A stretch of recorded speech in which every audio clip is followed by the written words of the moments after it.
Review de l'épisode 11 de Classroom of the Elite. Exceptionnellement, j'ai laissé les 2 dernières réacts d'épisodes disponibles sur Twitch. Et si elle n'y est plus, vous savez pourquoi. Moi, j'ai capté. En fait, cette saison, ils veulent nous punir d'opening. Mais si c'est pour nous délivrer ce qu'ils nous ont délivré aujourd'hui, j'accepte. À part dans la saison 1, où on l'a vu brièvement, on n'avait plus eu de visuel de cet endroit dont est issu Ayano Koji. On revoit son père, qui malgré qu'on complimente son fils, n'est pas encore satisfait du rendement du produit. Il parle d'un organisme avec pour but de créer des êtres brillants. Et qu'est-ce que notre petit Kiyotaka est en train de faire? Il joue aux échecs. Et qui est en train de le regarder? Sakayanagi, père et fille. Et ce petit flashback va nous faire comprendre pas mal de choses par rapport aux déclarations faites par Sakayanagi dans la saison, et va être essentiel dans la relation que vont entretenir nos deux commandants Sakayanagi et Ayano Koji. L'examen, c'est le moment. Ambiance de malade dans le noir. Le choix des épreuves par chaque commandant. Ça choisit les différents participants. Petite provocation de Sakayanagi avant que le tirage du premier examen soit réalisé. C'est le feu. Je vais brièvement faire un débrief des épreuves. Basketball. Ah, on va vraiment voir les épreuves, les gars. Non, vas-y, ok. J'aime trop l'ambiance. Mais comment ne pas se questionner sur l'absence de Sudo? Heureusement que Sakayanagi est là pour nous expliquer les raisons de son absence. Même si elle se fait pas trop ressentir. 8-6. On gagne là. Maintenant, on a l'entrée de Sudo, le bon basketteur. Mais il y a un rebondissement. Mais je vous laisse observer. Oh, le crossover! Je me dis non, c'est pas possible. La classe A cache bien son jeu, mais la classe C compte parmi elles un Magic Sudo Johnson. Ta faute. Chiche, Magic Johnson. Bref, en tout cas, on a gagné les gars. Applaudissons, on a gagné les gars. La classe C en tête, puis on passe rapidement les épreuves, donc dactylographie, anglais, maths, tir à l'arc. Et pour la potentielle dernière épreuve, on a le visuel. Et encore une fois, on met la lumière sur Koenji avec les calculs mentaux. Et bon sang, qu'est-ce que c'était rapide? Non, s'il vous plaît, venons, on est sérieux, venons, on est honnête. Qui a réussi à, à visualiser? What? Mais c'est des malades. Mais c'est de...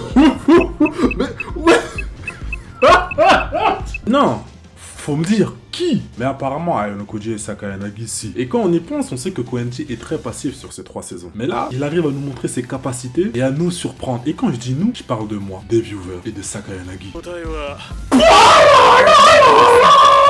Mais bon, ça reste un élément dont on peut pas vraiment tirer profit comme le souligne Ayano Koji. Et à ça, tu rajoutes que d'un, dans l'épisode précédent, t'as Katsuragi qui dit bien que lui, en calcul mental, c'est une bête. Et de 2, la menace de Sakayanagi envers Katsuragi. C'est vraiment une malade mentale cette fille. Mais cet épisode m'a fait changer d'avis sur elle, mais... j'y reviendrai. En tout cas, on est sur un score de parité et il faut bien départager les 2 classes. En tout cas, je le redis, l'ambiance elle est dingue, la salle et tout. Les personnages et le fameux duel d'échecs. La grosse partie de l'épisode qui sera mise en échec. Mais avant d'en venir aux échecs, on retourne sur le point de vue de Sakayanagi dans un flashback. Et quand notre protagoniste il dit qu'il excelle aux échecs, mais moi j'ai envie de lui dire mon gars, elle le sait, elle t'a vu, elle connaît aussi ton histoire. Et ce sera très déterminant par rapport à ce qui se passe dans la fin de l'épisode qui m'a beaucoup plu. Créé de toutes pièces. Et après ce moment, t'as Sakayanagi qui touche la main de son père. Oh my god. En effet, Ayano Koji ne connaît pas l'amour paternel, ni le contact physique sous toutes ses formes. Et puis, je me suis souvenu d'un truc. Il y a Kushida qui doit toucher ses seins. Il doit faire toucher ses seins. Mais on m'a vu en bizarre, alors que c'est vrai. Bon, les go, Sento Kaishi. Ça démarre. Les 2 principaux pions des 2 commandants sont en place. 60 minutes de jeu chacun. 120 minutes de jeu potentiel. 30 minutes d'intervention max pour le roi et la reine. Nos 2 participants parlent un petit peu de leur début aux échecs. Et j'aime vraiment beaucoup trop les réponses d'Orikita. Et en plus, elle ne se voit pas perdre. Et pour le coup, j'ai bien aimé le jeu, même si c'était un petit peu trop rapide pour l'analyser. Oh là là, j'aime bien la 3D qui est utilisée là. J'aime bien. Et ça essaye un petit peu de déstabiliser Orikita en parlant d'Ayano Koji. Et le gars là, Hashimoto, il est très proche de la vérité. Parce que nous, on voit tout ce qu'il fait Ayano Koji. Du point de vue des autres, ça reste quelqu'un de lambda. En tout cas, pas pour Hashimoto. Parce que souvenez-vous, déjà, lors de la Saint-Valentin, il avait épié Karuizawa et Ayano Koji. En plus de ça, il était dans le même groupe qu'Ayano Koji en début de saison. N'oublions pas que sur les ordres de Sakayanagi, il a dû voter pour Ayano Koji lors du vote de popularité. Donc vraiment, les soupçons sont fondés. Mais Orikita reste solide. Mais c'est le temps pour un commandant d'intervenir et là vraiment je suis vraiment dans le truc. Et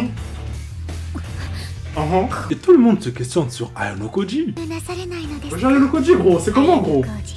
Non, mon gars, on va pas la laisser comme ça. Mais même si Orikita semble démuni et désespéré, il faut toujours compter sur notre gars sûr. Dans l'extrait que je vais mettre, vous verrez un commentaire qui dit que je dois me préparer à kiffer. Mais les gars, c'est une folie comment ce mec, il arrive à me donner le smile atroce, plus un élément sonore qui me surprend et qui fait la diff. Oh purée. Oh là là là là. Ah ouais.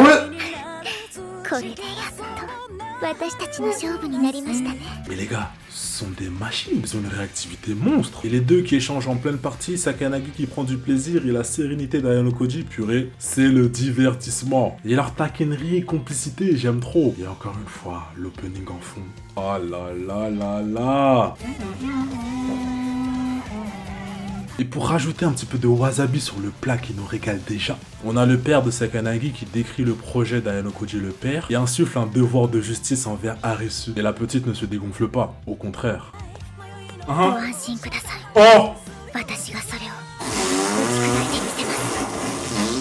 Les gars, c'est le Kujo qui écrit la review, qui parle à travers celui qui parle dans la review. J'ai un message à vous transmettre. J'ai jamais eu autant de sourire en revisionnant une de mes réacts que dans cette réaction. J'ai jamais eu autant de sourire en revisionnant une de mes réacts que dans cette réaction de cet épisode 11. C'est juste trop lourd, j'aime cette œuvre vraiment de tout mon cœur. Ça me rend trop heureux. Matez juste comment je réagis face à une mise en scène et un fond sonore.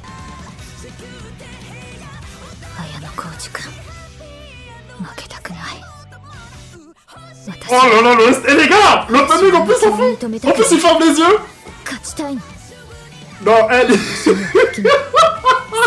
Puis Orikita en mode Ayano Koji, tu es notre dernier espoir. Ayano Koji, tu es un des meilleurs protagonistes animés que cette terre ait pu porter. Petit moment qui peut paraître anodin, mais pas quand on connaît la suite. Lorsqu'Orikita a joué le coup d'Ayano Koji, on voit ce dernier qui réagit subtilement à ce move. Et Sakanagi, avant de nous donner son coup final, va nous parler de certains de ses objectifs et elle est en mode déterminé. Il y a des leçons qu'elle veut faire apprendre à Ayano Koji. Qu'est-ce que c'est? Mais juste après, elle annonce un... Et là, on assiste au dénouement de cette intense partie d'échecs. C'est pas possible!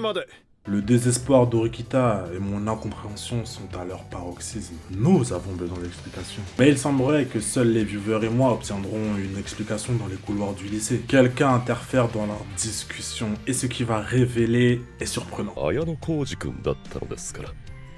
Comment ça? Et c'est pas fini parce qu'il a interféré dans cette partie et la manière dont il l'a fait... Non!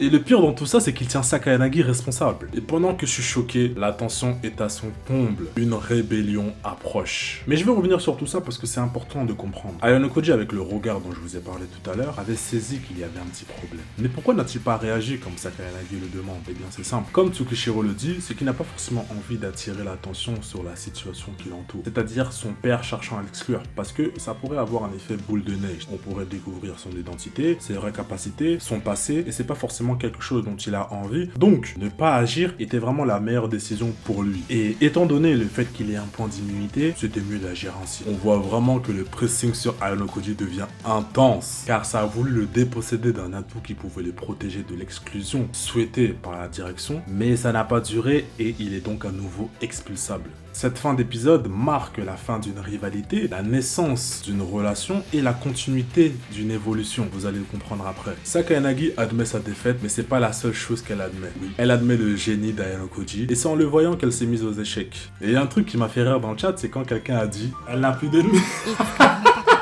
L'obsession de Sakanagi peut paraître bizarre, mais je la trouve saine, quand on sait d'où provient ce sentiment, ou plutôt comment il s'est développé en elle, notamment à travers son père, et j'aime bien cette petite phrase qu'elle prononce. Oh, j'aime bien, ils vont devenir potes maintenant. Et merci Sakanagi, parce que tout ce que tu fais a du sens, et ça va favoriser l'humanisation de notre protagoniste. C'est une bienveillance parce qu'elle veut lui apprendre la chaleur humaine, par rapport à ce que son père lui a appris. Moi je vous le dis, j'ai déjà compris en fait. J'aime beaucoup.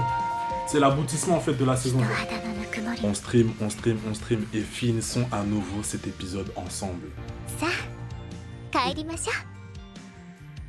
Mince, c'est beau, eleganto. Et pour cette fan review, je vais pas trop parler parce que je l'ai assez fait. Elle est complète et restons sur une bonne note. Juste on attend le dénouement de Ryuen Ichinose et aussi la rivalité qu'il y a entre Manabu et Nagumo et surtout comment sera introduite cette deuxième année. En tout cas, merci pour la force que vous donnez, ça va pas s'arrêter maintenant. Vous êtes beaucoup plus nombreux qu'au début en live, ça me fait énormément plaisir. Je rappelle, c'est les mercredis à 19h20.